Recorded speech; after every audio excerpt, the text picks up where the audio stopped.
নবনিযুক্ত বিমান বাহিনীর প্রধান এয়ার মার্শাল হাসান মাহমুদ খান বলেছেন, সন্ত্রাসী দমনে বিমান বাহিনীর যথেষ্ট পরিমাণ সক্ষমতা রয়েছে। আমাদের গ্রাউন্ড ফোর্সের প্রয়োজনে আমরা সম্পৃক্ত থাকি। আপনারা বিশ্বাস রাখতে পারেন, আমাদের সক্ষমতা আছে। বুধবার সকাল 11টায় গোপালগঞ্জের টুঙ্গিপাড়ায় জাতির পিতা বঙ্গবন্ধু শেখ মুজিবুর রহমানের সমাধিতে শ্রদ্ধা নিবেদন শেষে সাংবাদিকদের বিভিন্ন প্রশ্নের জবাবে তিনি এসব কথা বলেন। সম্প্রতি পার্বত্য অঞ্চলে বিভিন্ন সন্ত্রাসী গ্রুপের কর্মকাণ্ড প্রসঙ্গে বিমান বাহিনীর প্রধান বলেন, পার্বত্য অঞ্চলে যৌথ বাহিনীর অভিযান চলছে। ওই অভিযানের সাথে বিমান বাহিনীও জড়িত আছে।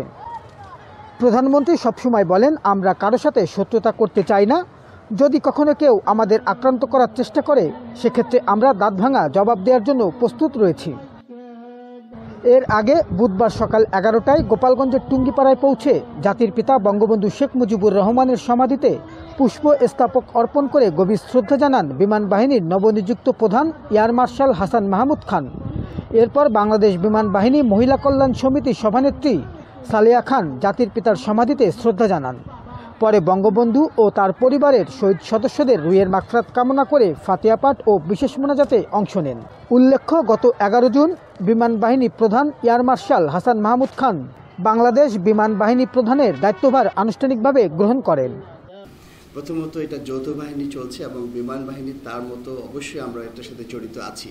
আমাদের আপনারা হয়তো জানেন, আমাদের অত্যাধুনিক ইউএভি আছে, ড্রোন এয়ারক্রাফট যেটা আপনারা বলেন। এই বর্তমান সরকার, মাননীয় প্রধানমন্ত্রী আমাদেরকে এটা দিয়েছেন বিগত সরকার আমলে, এবং এটাকে আমরা খুবই যখনই প্রয়োজন হচ্ছে আমরা ব্যবহার করছি এবং ওটার মাধ্যমে আমরা ইন্টেলিজেন্স গ্যাদার করি এবং ওটা আমরা যাদের যাদের প্রয়োজন তাদের সাথে আমরা শেয়ার করি।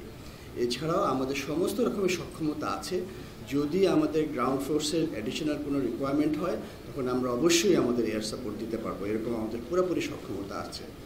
এবং এছাড়াও যে ধরনের ট্রুপস ইনসারশন, মেডিকেল এভাকুয়েশন, এগুলো তো আমাদের দৈনন্দিন কার্যক্রম, আমরা প্রতিদিনই করে যাচ্ছি।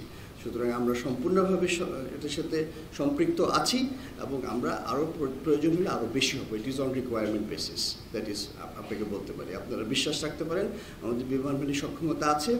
আমরা যেটা আমাদের মাননীয় প্রধানমন্ত্রী সবসময় বলে, শত্রুতা, আমরা কারোর সাথে শত্রুতা করতে চাই না, কিন্তু কেউ যদি আমাদেরকে কখনো আঘাত করার চেষ্টা করে, আমরা দাঁত ভাঙা জবাব দেওয়ার জন্য সদা প্রস্তুত থাকবো।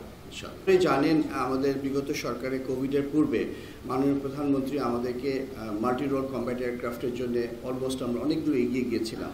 পরবর্তীতে কোভিড হলো এবং আমাদের বৈশ্বিক মন্দা যেটা চলছে, সেই ক্ষেত্রে আমাদের যে অর্থনৈতিক চাপ পড়েছে সেটা আমরা খুব ভালো করে বুঝতে পারি। কিন্তু সেই জন্য আমাদের কোনো কিছু বন্ধ থাকবে না। আপাতত কিছুটা আমরা টেম্পোরারি হল্ট বলবো এটাকে আমি। ইনশাল্লাহ শীঘ্রই আমরা আরও ভালো ভালো বিমান পাবো আশা করছি। অনেক ধন্যবাদ। Thank you.